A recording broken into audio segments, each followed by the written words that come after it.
하나님 말씀 받도록 하겠습니다. 하나님 말씀 마태복음 5장 13절부터 16절까지 길지 않는 말씀이기 때문에 우리 천천히 한 목소리를 함께 읽어 나가도록 하겠습니다. 제가 같이 함께 읽겠습니다. 마태복음 5장 13절부터 16절입니다. 시작. 너희는 세상의 소금이니 소금이 만일 그 맛을 잃으면 무엇으로 짜게 하리요? 후에는 아무 쓸데없어 다만 밖에 버려져 사람에게 밟힐 뿐이니라. 너희는 세상의 빛이라. 산 위에 있는 동네가 숨기지 못할 것이요 사람이 등불을 켜서 말 아래 두지 아니하고 등경 위에 두나니 이러므로 집 안에 모인 사람에게 비치느니라. 이같이 너희 빛이 사람에게 비치게 하여 그들로 너희 착한 행실을 보고 하늘에 계신 너희 아버지께 영광을 돌리게 하라. 아멘. 매년 연말이 되면 여러 방송에서 연예인들이 시상식을 하게 되죠. 시상식을 할 때 상을 받는 분들의 소감을 이렇게 듣게 됩니다. 저도 이렇게 시상식에 대한 관심보다는 그 수상자들이 어떤 소감을 하나 참 궁금해서 가끔 이렇게 보기도 합니다. 근데 올해는 예년에 비해서 참 수상하는 소감들이 참 이렇게 가슴에 와닿는 게 별로 없는 것 같습니다. 과거에는 연예인들이 이제 상을 받고 수상 소감을 밝힐 때 종종 이 모든 영광을 하나님께 올려드립니다라고 하는 연예인들이 꽤 많았습니다. 아마 제가 이 한창 이렇게 듣고 볼 때는 한 절반 정도는 그렇게 한 적도 있지 않았겠는가라고 본다는 겁니다. 요즘은 그렇게 수상 소감을 밝히는 사람을 눈에 씻고 찾아보아도 참 찾기 힘든 세상이 되어버렸다는 겁니다. 그래서 연예인들이 예수를 믿지 않은 건 아니에요.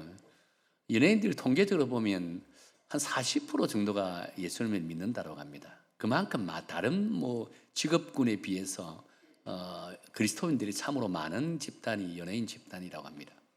근데 그런 소감을 밝히는 분들이 근간에 들어와서는 찾아보기 참 힘들다라고 한다는 거예요. 과거에 제가 연예인들 가운데 수상 소감 가운데 제 기억에 아직도 남아있는 분들이 몇 분 있습니다.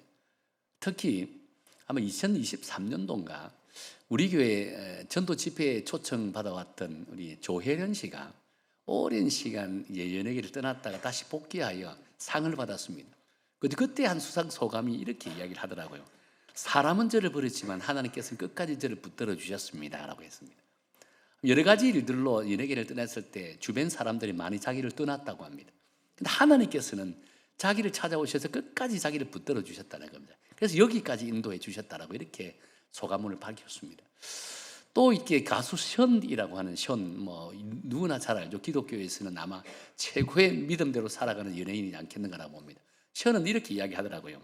제가 하는 일은 제가 잘나서 하는 것이 아니라 하나님께서 맡기신 사명입니다라고 이야기하더라고요. 역시 기독교인답게 하는 소감인 것 같아요. 그렇습니다. 하나님은 우리를 구원하시고 구원의 목적은요, 단지 영적인 죽음에서 다시 새 생명을 주기 위한 그런 의미만 갖고 있는 것은 결코 아니라고 할 수 있다는 거예요. 오히려 죄된 세상에서 우리를 창조 목적대로 예배자로 세우시고 하나님의 거룩한 백성으로 만들어서 그의 영광을 위해서 살아가기를, 그의 영광을 드러내게 하기 위해서 우리를 구원하셨다라고 한다는 겁니다. 당신의 영광을 드러내기 위해서 우리를 구원하셨다라고 이렇게 말씀하고 있다는 겁니다. 그런데요, 이 죄악된 세상에서 하나님의 영광을 드러내며 그리스도인답게 살아가는 것이 결코 쉬운 것은 아니라고 할 수 있다는 거예요. 아마도 우리 마음 가운데 남아있는 이 죄의 본성이 끊임없이 우리의 생각과 마음을 죄된 세상으로 이끌어가기 때문이라고 한다는 거예요. 그래서 사도 바울은 이런 우리에게 뭐라고 말씀하고 있습니까? 예수 그리스도의 피값으로 구원받은 그리스도인은 하나님의 사람, 하나님에 속한 사람임을 온전히 알고 그 정체성을 갖고 살아야 된다고 말씀하고 있다는 겁니다. 하나님에 속한 사람으로서의 정체성을 갖고 살아야 된다고 한다는 겁니다. 뿐만 아니죠. 이 죄된 세상과 세대를 본받지 말고 그리스도인답게 살아라 이 사도 바울이 우리에게 주신 말씀이라고 할 수 있다는 거예요. 예수님께서도 그 점을 염려하셔서요, 공생의 사역을 하시면서 당신을 따르는 제자들과 그 무리들에게 뭐라고 말씀합니까? 공생의 초창기에, 오늘 읽은 본문은 공생의 초창기에 하신 말씀입니다. 오늘 읽은 본문 앞부분에 1절부터 11절까지요, 그 유명한 팔복의 말씀을 증거하면서 그리스도인의 삶이 어떤 삶인지를 정확하게 밝히고 있다는 거예요. 그러면서 오늘 우리가 함께 읽었던 이 본문의 말씀에 들어와서는요, 그리스도인의 삶이 무엇인지를 떠나서 이제 세상 속에서 그리스도인으로서 어떤 삶을 살아야 하는지에 대해서 말씀을 밝히고 있다는 겁니다. 오늘 저는요, 저와 여러분은 이 본문을 읽었던 이 말씀을 통해서 우리 그리스도인에서 세상에서 어떤 삶을 살아야 되는지, 예수님께서 우리에게 기대하는 삶이 무엇인지 이 오늘 본문의 말씀을 통해서 찾아나가기를 원한다는 겁니다. 두 가지 정도 찾아나갈 건데요, 첫 번째 뭐라고 말씀했냐면요, 소금으로서의 역할을 감당하라라고 했습니다. 소금으로서의 역할을 감당하라. 자, 우리 13절 함께 읽어볼까요? 13절입니다. 함께 읽겠습니다. 시작. 너희는 세상의 소금이니 소금이 만일 그 맛을 잃으면 무엇으로 짜게 하리요? 후에는 아무 쓸데없어 다만 밖에 버려져 사람에게 밟힐 뿐이니라 라겠다는 겁니다. 사실 설교자가 이 구절을 갖고 말씀을 전한다는 것은 대단히 큰 부담으로 다가옵니다. 왜냐하면요, 이 말씀은 초등학교 때부터 들어온 말씀이고 이 말씀으로 엄청나게 많은 설교를 들어왔기 때문입니다. 이 말씀을 읽을 때 여러분들이 머리에 생각을 합니다. 예상을 합니다. 오늘 목사님은 이 말씀을 통해 이렇게 하고 저렇게 말씀을 전할 것이다. 예상하고 듣는다는 거예요. 그렇게 더 부담스럽게 다가오는 것이 오늘 이 구절의 말씀이라고 할 수 있는 거예요. 그럼에도 불구하고 이 말씀을 전해야 하는 이유는요, 아는 것과 행하는 것의 차이 때문이라고 할 수 있다는 겁니다. 소금처럼 살아야 한다는 것은 초등학교 때부터 들어왔던 말씀입니다. 그러나 소금처럼 살아야 한다는 것을 현재의 삶 속에 적용하는 것은 결코 다르다고 한다는 겁니다. 여러분, 아는 지식으로 끝나버리면 우리의 삶은 어떻게 될까? 변화가 되지 않는 거예요. 오늘 이 시대의 모든 그리스도인들은요, 아는 지식으로 끝나버린다는 겁니다. 실제 삶 속에 적용하지 못하고 있다고 한다는 거예요. 만일 우리 그리스도인들이 각자의 삶 속에서 오늘 이 말씀대로 소금처럼 살았더라면 지금 세상은 그리스도인들을 존중할 것이고 지금도 우리를 통해서 믿는 자들이 넘쳐날 거예요. 그런데 현실은 어떤가요? 이제 세상은요, 교회를 향해서, 그리스도인들을 향해서 너무 쉽게 욕을 합니다. 아예 무시를 해버린다는 거예요. 영향력이 사라져버렸다는 겁니다. 그러니 이 세상 속에서 선한 영향력을 발휘한다는 것은 결코 쉽지 않은 이 시대가 되고 말았다라고 한다는 겁니다. 그렇게 우리 그리스도인들은요, 아는 것과 이 행하는 것의 차이를 인정하고 이제는 행하는데 초점을 맞추면서 살아야만 한다는 거예요. 그래 다시금 우리 그리스도인의 선한 영향력이 드러나게 되어진다라고 할 수 있는 거예요. 요즘은 과도한 소금 소비 때문에 안타까운 이야기들 참으로 많이 합니다. 저 역시 아내로부터 과도한 나트륨 섭취를 인해서 잔소리를 꽤 듣습니다. 저희 집은 특별한 경우가 아니면 국을 잘 끓이지 않아요. 제가 가끔 아내한테 국 좀 끓여달라 하면 소금을 과도하게 섭취한다고 잔소리를 많이 하는 거예요. 특별한 경우가 아니면 쉽지 않다고 한다는 겁니다. 왜냐하면요, 나트륨을 줄이는 것이 생명을 연장하는 것이다라고 이야기를 하기 때문입니다. 요즘 제가 좀 자유하고 있습니다.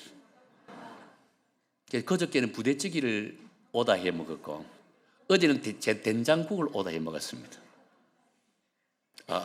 화면을 보고 있는 제 아내 잔소리 또 할까봐 심히 염려가 되지만 조금 자유하고 있어요, 요즘은요. 그럼에도 불구하고 사람들이 왜 그렇게 많은 소금을 소비하고 있을까요? 그것은 바로 어떤 음식에도 소금이 들어가지 않으면 맛을 낼 수 없기 때문이라고 한다는 거예요. 사실 지금은 소금이 좀 흔해졌지만요, 과거에는 소금이 돈 대신으로 거래될 때가 참으로 많다고 한다는 겁니다. 지금 죄송합니다만 여러분, 소금이라는 영어 단어 이름이 뭡니까? salt라고 하는 단어를 갖고 있잖아요. 이 salt라는 단어가 여러분 이 봉급을 주고 받잖아요. 이게 일을 한 봉급을 주잖아요. 이 봉급이라는 영어 단어가 아니라 샐러리라는 단어입니다. 근데 이 샐러리라는 단어가 salt라는 단어에서 나왔다라고 한다는 겁니다. 그만큼 소금이 돈과의 가치를 갖고 아주 귀중한 것이다라고 할 수 있다는 겁니다. 그렇지만 이 소금이 귀하고 중요하다 할지라도 소금만 먹고 살아간다면 어떻게 사람들이 소금만 먹고 살아갈 수 있을까요? 그냥 소금의 본연의 목적인 다른 음식과 어우러져 부족한 맛을 채우고 무엇보다 음식이 부패하는 것을 막는 역할에 만족해야 된다는 겁니다. 그래서 저는 오늘 이 본문의 말씀을 묵상하면서 당시 예수님께서 군중들에게 너희는 세상의 소금이 되라 라고 하신 그 마음을 읽을 수 있었다고 한다는 겁니다. 왜냐하면 당시 하나님의 백성들은요, 세상 속에서 하나님의 백성다운 삶을 살지 못했습니다. 하나님의 말씀을 온전히 가르쳐야 될 율법사들은요, 율법을 가르친다는 그 명분 아래 그 자신의 명예만 추구하는 그런 사람이 되고 말았다는 거예요.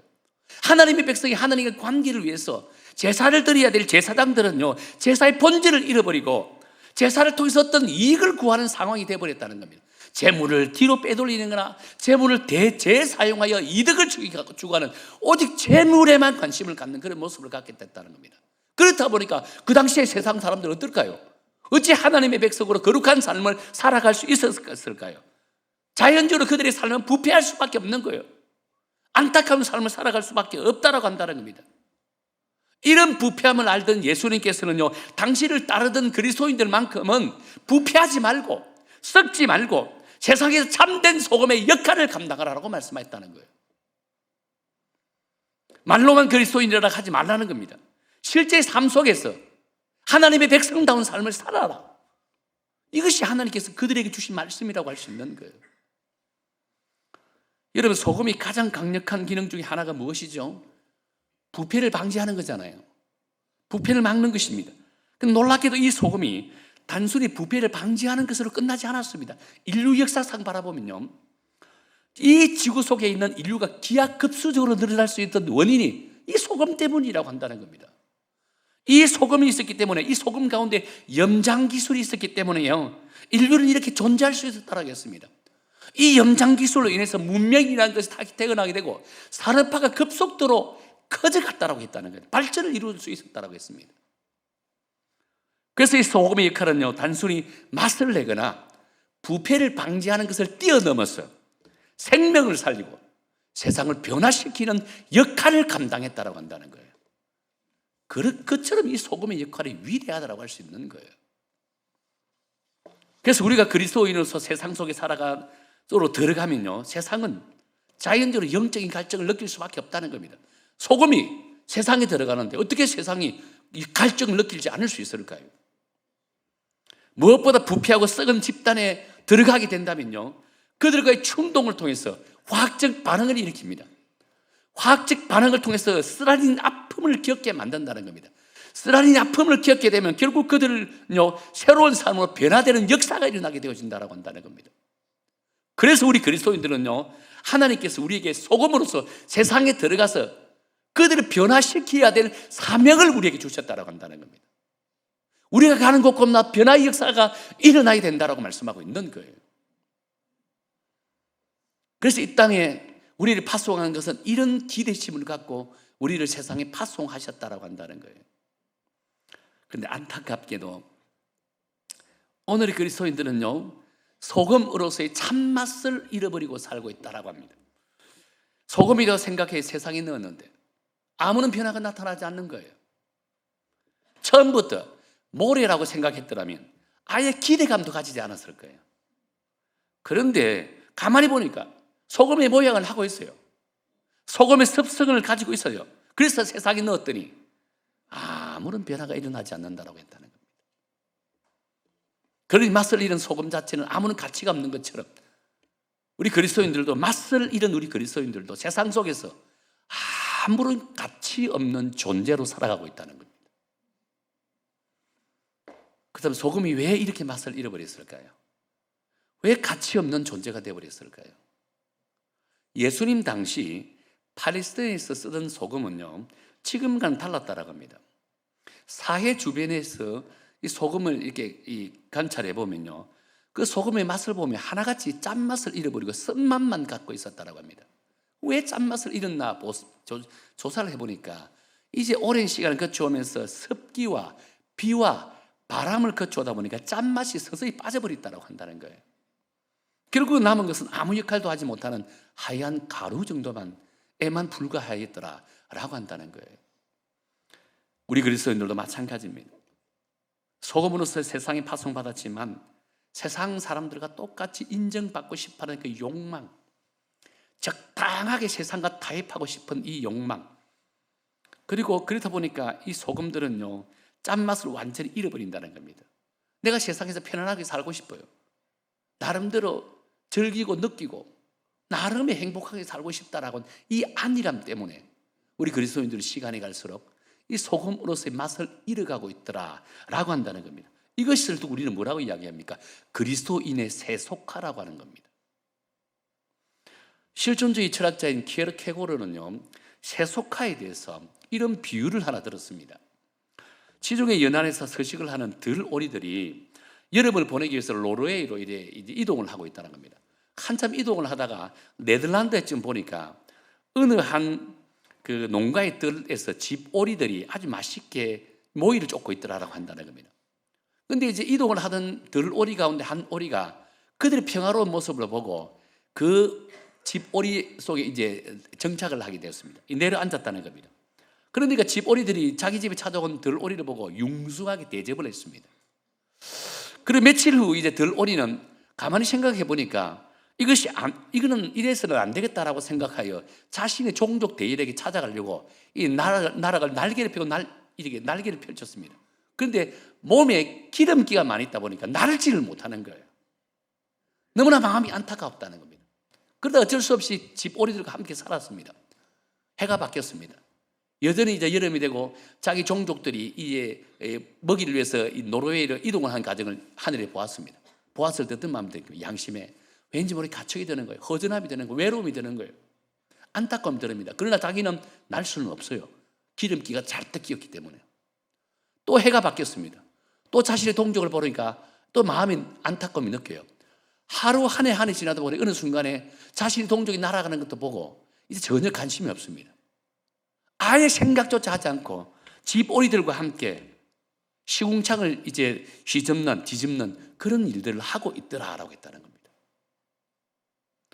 그렇습니다. 우리 역시도 분주한 세상 속에 살아가다 보니까 어느 순간 내가 그리스도인인지 아닌지 구별됨이 없는 삶을 살아가는 모습을 보게 된다는 겁니다. 내가 예수님을 처음 믿었을 때는 나는 그리스도인입니다.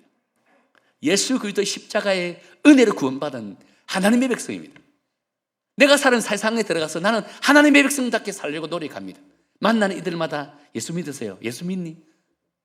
그러다가 이 세상 속에서 안주하게 되고 편안하게 되고 내 삶의 목적을 위해서 그리스도인을 감추게 되는 이 안타까운 삶을 살다 보니 어느 순간 나도 내가 누구인지 정확하게 몰라요. 어떤 세상 일로 어쩔 수 없이 주의를 빠집니다. 사람들과 함께 어울려 모임에 가다 보니까 주의를 빠지게 되죠. 처음 빠졌을 때 어떻습니까? 마치고 돌아오는 길에 내 양심의 신앙의 양심의 가책이 생겨서 하나님 앞에 회개 기도를 드립니다. 그런데 한 번, 두 번 다니까 신앙의 양심이 무뎌집니다. 이제 전혀 그런 마음이 들지 않아요. 주일에 교회 안 가도 뭐 골프 치러 가든 뭐 여행을 가든 어디 가도 조금 더 양심의 가책이 느끼지 않는다는 겁니다. 내 마음이 무뎌져 버렸습니다. 어느 순간 나는 세속화가 되어져 있더라는 겁니다. 내가 누구인지 정확하게 모른다는 거예요. 내가 과연 그리스도인인지 아닌지 구별됨이 없다라고 한다는 거예요. 이것이 오늘 날 맛을 잃은 그리스도인의 모습이라고 한다는 거예요. 그래서 오늘 우리 주님께서는요 맛을 잃어가는 그리스도인들에게 다시금 제자리로 돌아오기를 원한다는 거예요. 제자리로 돌아와서 회개할 것을 회개하고 돌이킬 것은 돌이키라고 말씀하고 있는 거예요. 그래서 세상 속에서 짠맛을 회복하는 온전한 그리스도인이 되라 라고 말씀하고 있다는 거예요. 그래서 2026년도에는요 우리 어성교회 성도 여러분 모두는 소금으로서의 짠맛을 회복하여서 우리가 속한 직장과 사업장과 학교와 가정에서 하나님의 영광이 드러나는, 우리를 통해 하나님의 영광이 드러나는 귀하고 복된 그런 한 해가 되기를 예수님 이름으로 축원합니다. 자, 또 한 가지 둘째는요 빛으로서 착한 행실을 나타내라 라고 말씀하고 있는 거예요.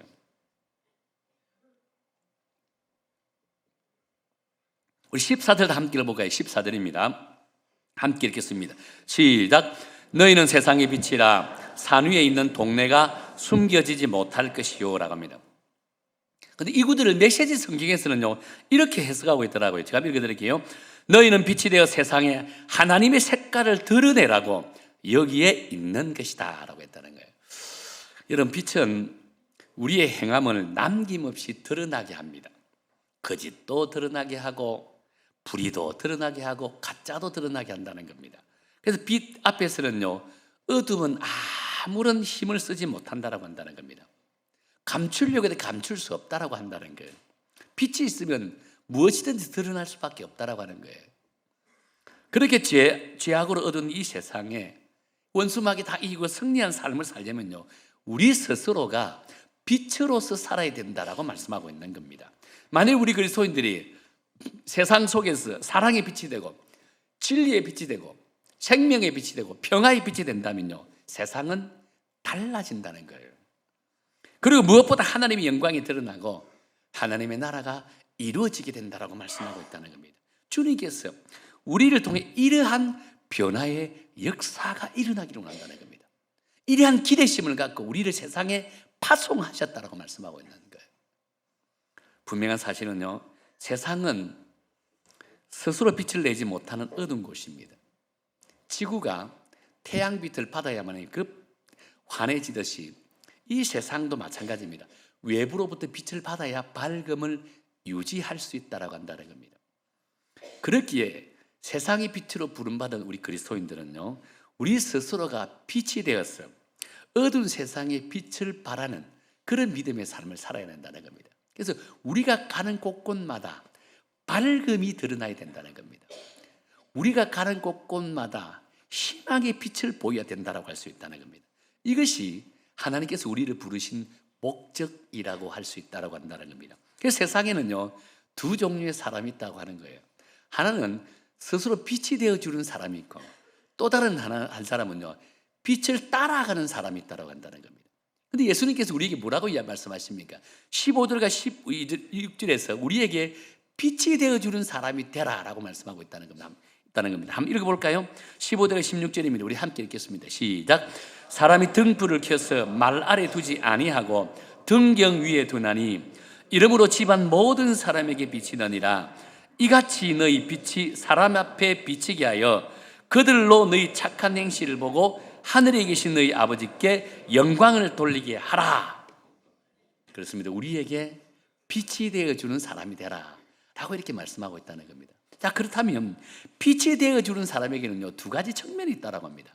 하나는 누군가가 바라보고 따라올 수 있는 기준이 되어줘야 된다고 한다는 겁니다.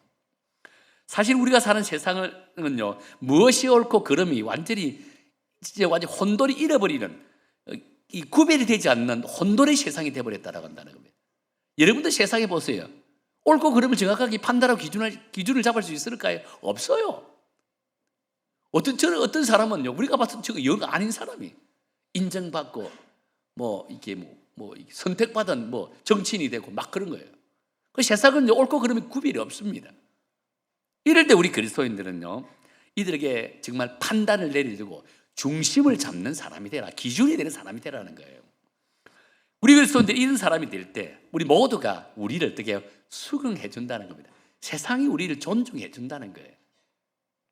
또 다른 측면은요 우리 스스로가 빛이 되어서 어둠의 건세를 물리치는 사람이 되라는 겁니다.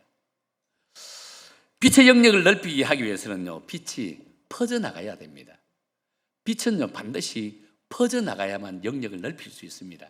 가령 이제 밤에 도시 야경을 보기 위해서 높은 산에 올라갔습니다. 산꼭대기에 올라갔습니다. 근데 보니까 야경이 너무 아름다워요. 여러분 밤 야경이 아름다움을 보기 위해서 여러분 스스로가 이게 산에 올라가는 경우도 있잖아요. 높은 지역에 올라가는 것. 그럼 야경이 얼마나 아름답습니까? 근데 그 아름다움을 더 아름답게 하기 위해서 한 곳에 다 빛을 다 모읍니다. 모으니까 모아봅니다. 근데 모음이 어떻습니까? 모은 그곳에서는 더 화려한 빛을 발합니다. 다른 지역은 더 들까요?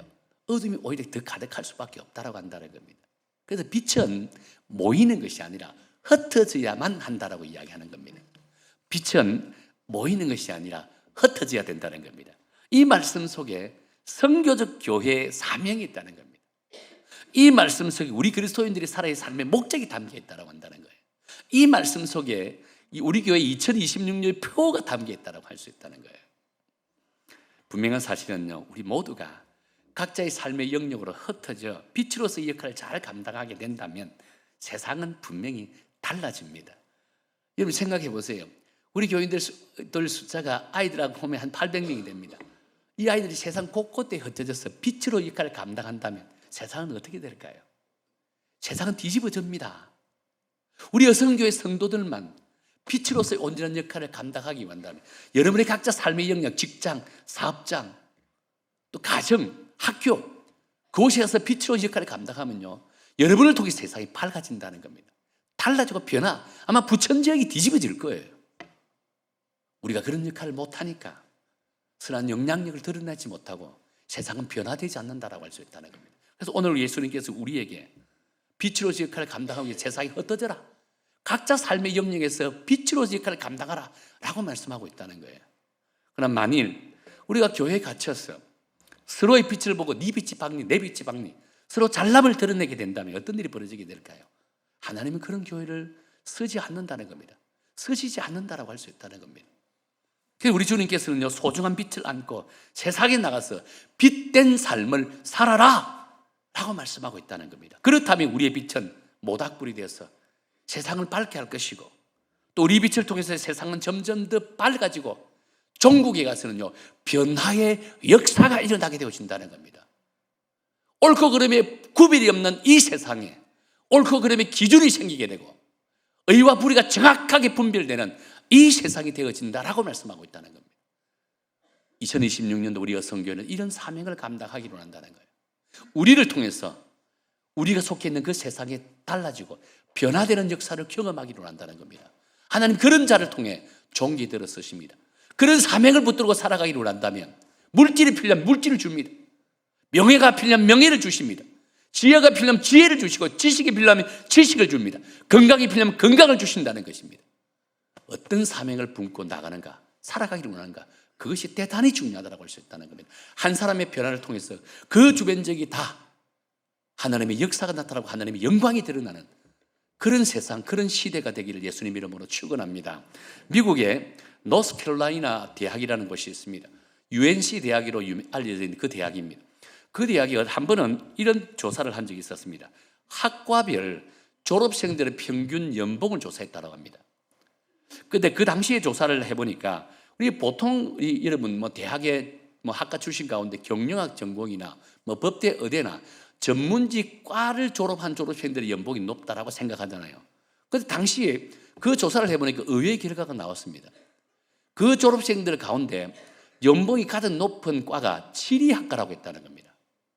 지리학과. 놀라게 되잖아요. 왜 그러면 조사한 사람들이 왜 그렇다면 지리학과 졸업생들이 이렇게 연봉이 제일 많을까 조사해 보니까 놀라운 것을 발견할 수 있었습니다. 당시에 최고 전 세계 가장 유명하고 잘하는 농구 선수 누구? 마이클 조던이 UNC 대학 출신이거든요. 마이클 조던이 지리학과 출신이었다라고 한다는 겁니다. 마이클 조던의 연봉이 천문학적인 연봉이었습니다. 그 한 사람으로 인해서 지리학과 연봉이 훅 올라왔다는 겁니다. 그 당시에 평균적인 지리학과 출신들 연봉이 2만 불 정도 됐다는 겁니다. 그런데 조사할 그 당시에 지리학과 출신 평균 연봉이 10배나 많은 25만 불로 나왔다고 한다는 겁니다. 한 사람으로 인해 전체 연봉이 올라가 버렸습니다. 평균 연봉이 올랐다는 겁니다. 그래서 통계학에서는요, 한 사람의 자료가 전체 평균에 크단 영향을 미칠 때 쓰는 용어가요, 마이클 조던 오류라고는 단어를 쓰고 있다고 합니다. 그렇습니다. 탁월한 한 사람만 있어도 통계가 달라지듯이 하나님의 참 사람 한 사람만 있으면 세상이 달라진다고 한다는 거예요. 그렇게 우리가 진정 그리스도인임을 확신한다면요, 우리 스스로 참 빛이 되어서 어두운 세상에 흩어져야만 한다는 겁니다.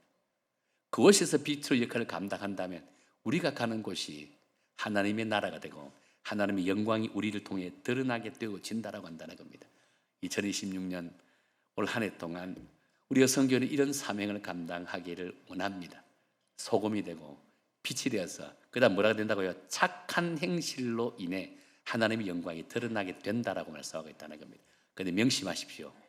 이것은요, 한 가지 분명한 사실은 이 착한 행실은 먼저 믿음의 공동체 안에서부터 시작되어진다는 겁니다. 믿음의 공동체 안에서 착한 행실이 드러나지 않을 때 어찌 우리가 세상에 나가서 선한 영향력을 드러낼 수 있을까요? 믿음의 공동체가 먼저 서로 사랑하고 서로 희생하고 서로 하나된 모습을 가질 때 우리를 통해 우리 마음속에 착한 행실이 새겨지게 되고 이 착한 행실을 싣고 세상에 나가게 된다면 우리를 통해 우리가 가는 곳곳마다 하나님의 영광이 드러나게 되고 변화의 역사가 일어나게 될 줄로 믿습니다. 2026년도 우리 여성교회에 모든 성도들이 빛이 되고 소금이 되어서 착한 행실을 마음에 되새겨 우리 교회가 하나 되고 사랑이 넘쳐 세상이 우리를 통해 변화의 역사가 나타나는 또 변화의 존귀 들어쓰임 받는 어성교회 성도님들 되기를 예수님 이름으로 축원합니다.